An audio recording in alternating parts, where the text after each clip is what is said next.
Hello friends, welcome to TrendTechGuide. Today I'll show you how to log in Telegram on Windows 10. So let's start.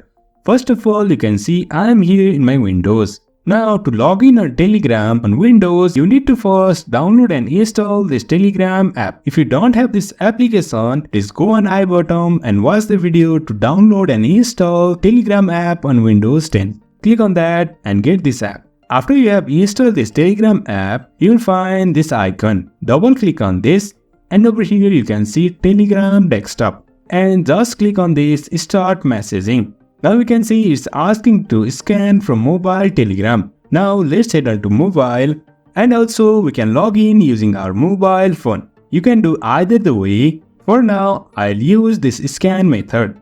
For that, I'll go to my mobile phone and tap on this Telegram. And after that, on the top left, you'll find these three lines. Tap on this and go to settings. And over here, scroll down and you'll find these devices. Tap on this and over here, you can see here is link desktop device. Tap on it and allow. After that, just point it on your laptop. And you can see our Telegram is logged in on our laptop. So in this way, we can log in our Telegram on laptop.